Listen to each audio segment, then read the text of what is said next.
survive and will prosper. So first of all, let me assert my firm belief that the only thing we have to fear is fear itself.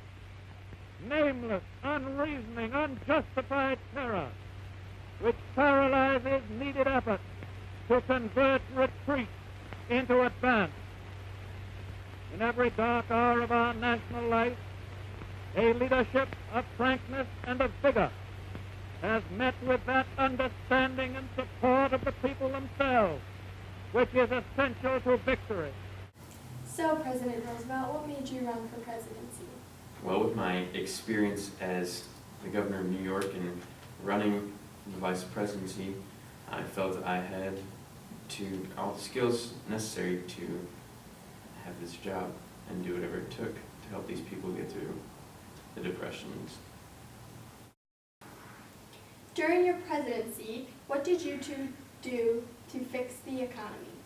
Well, first, I created many new deals which created jobs for those in need. They were called the Alphabet Agencies, which basically they're a bunch of acronyms for all these different jobs I created. What do you think the predicament that we are in with the war? What do you think about it? Well, I think it's going to be okay. We're going to get through it. We have what it takes, and we're going to be just fine. Good to know. How are we going to win this war? What do we have to do? Well, we've got to get the volunteers out, use all our manpower, and use all our equipment that we have, and just make sure we show who's the dominant country. What do you hope to accomplish by the end of your presidency? Well, I hope to accomplish many great things for this country. I hope to get us out of the wars. I hope to get us out of this economic depression that we're currently going through, and I hope to leave this country in a better place. What do you hope the president after you continues to carry on?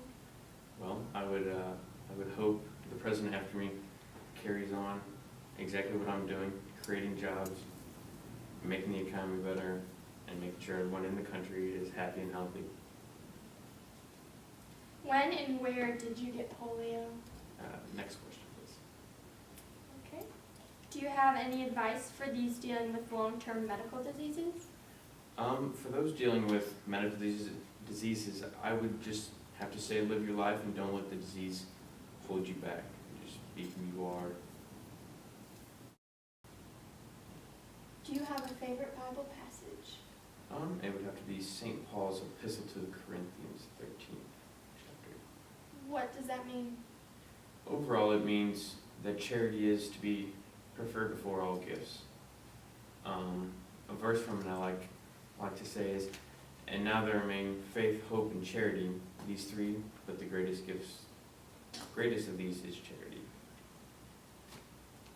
Do you have any hobbies? I have a very decent-sized stamp collection, actually, and also greatly enjoy swimming, sailing, fishing. I love being around the water, I always have. As a boy, I was around boats with my father, who actually taught me how to sail. At the age of 16, I believe it was, I purchased my own 21-foot sailboat, the New Moon. And throughout the rest of my life, I've been buying boats and selling boats for sailing, fishing, canoeing, and ice boating.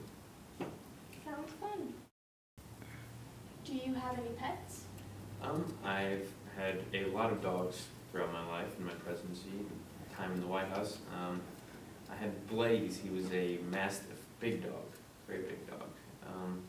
Another one was President, kind of ironic since I became president. He was a Great Dane, tall, made a mess everywhere. I had Tiny, who was an old English sheepdog. Again, not a very small dog, but his name was Tiny. Another dog was Winks. She was a setter, very pretty dog, very good dog. We had Maggie. She's a Scottish Terrier, another very pretty dog, small dog. We had a German Shepherd, whose name isn't coming to me right now. I can't think of her name for the world. And Fala, my black Scottish Terrier. Tell me more about Fala. Fala's a very special dog. I got her whenever I came to the White House, and she goes everywhere with me. She's, you could say she's my best friend.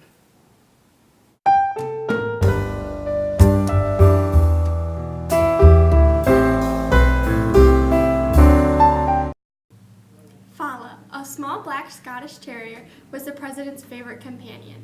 Fala traveled everywhere with Roosevelt, accompanying him on cars, on trains, in airplanes, and even on ships.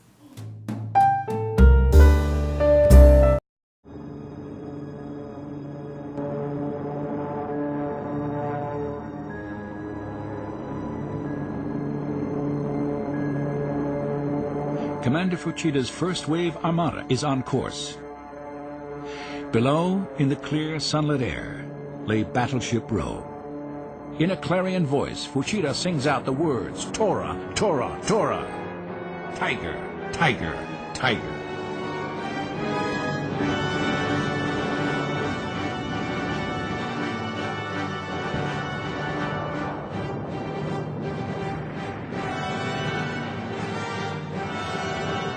Sleepy-eyed sailors and Marines, their breakfast getting cold, mistake the attack for some crazy kind of air raid drill.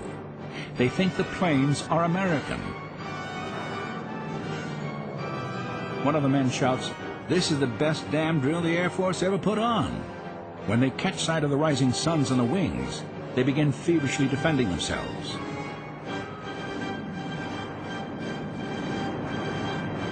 But none of the anti-aircraft batteries has ammunition ready. The superbly coordinated attack goes off like clockwork.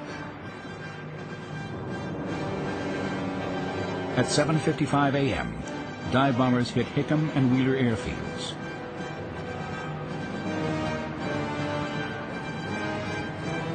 Two minutes later, torpedo planes start their run on Battleship Row. 3 minutes later, zero strafe other air bases. At 8:05, high-level bombers target the battleships.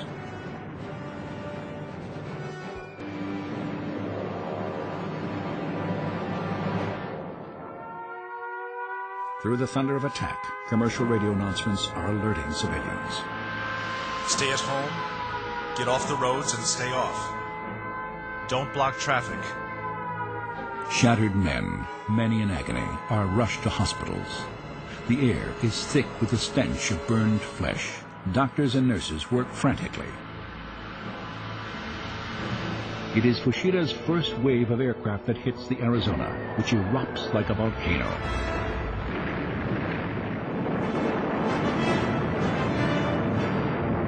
Flames burst 500 feet into the air. General Short sets aside Sunday mornings for golf. December 7th, 1941, the Japanese attacked Pearl Harbor, Hawaii, which resulted in a major Japanese tactical victory.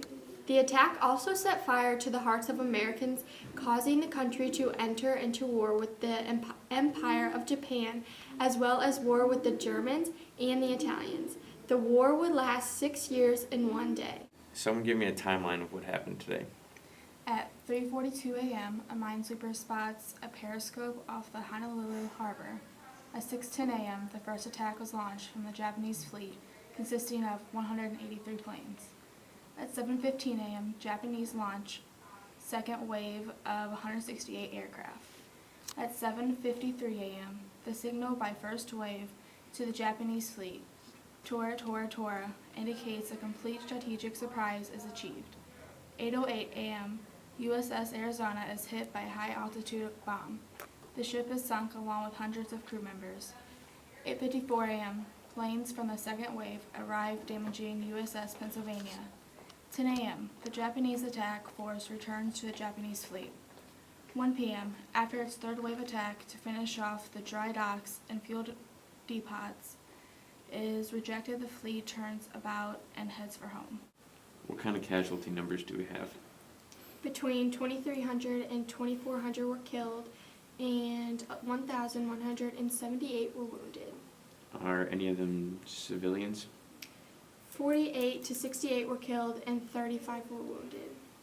Vice President Wallace, what do you think we should do about this? I think there is only one thing to do. We go to war. I ask that the Congress declare a state of war has existed between the United States and the Japanese Empire. The resolution passes with only one dissenting vote.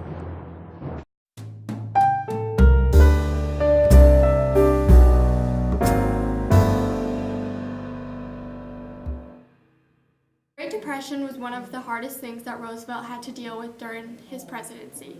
After the crash of the stock market, Roosevelt had to do something. So he created the New Deal programs during the Great Depression, which helped him to shape the country back to normal. For subsequent generations to really imagine just how awful and how deep and how long it was. You know, the Great Depression was so interesting because America had been on such a high for so long, and just, you know, the jazz age and everything was great and everybody was having a lot of fun, and all of a sudden it came crashing down. And I think that folks just sort of thought, is this the end of the American dream? Now, one might have said, looking around the United States in the 1930s, at the worst moment, there were 13 million people unemployed. You had people in soup kitchens, you had people unemployed, people were losing their homes across the country. The whole nation came to a standstill, and everybody looking at America thought, was it all a mockery? Was it all just an experiment that obviously didn't work? And what will America be now? Will they just be a marginal nation? That point had been based on a sense of surplus, you know, a sense of there being plenty for everyone, must have instilled in people a real calling to redefine who we were going to be in our history, who we were going to be in the progress of this country. America was made up, again, of immigrants, of people who'd come from other forms of deprivation. They came here to have a better life, and they had worked hard to get to where they were, and then it began to be cut away.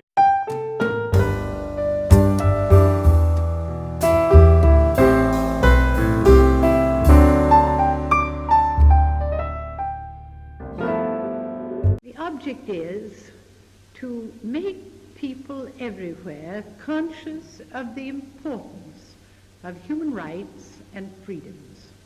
The reason for that is that these are spoken of and emphasized in the Charter of the United Nations, and the Declaration was written to elaborate the rights already mentioned in the Charter, and to emphasize also for all of us the fact that the building of human rights would be one of the foundation stones on which we would build in the world an atmosphere in which peace could grow.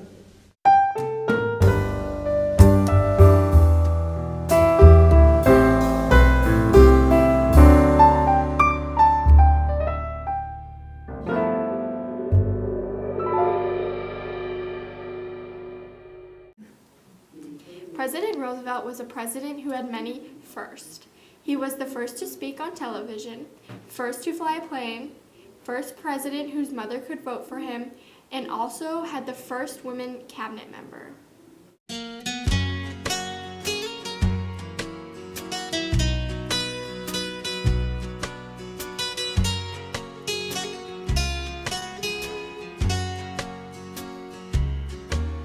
Oh, give me a home where the buffalo roam, where the deer and the antelope play,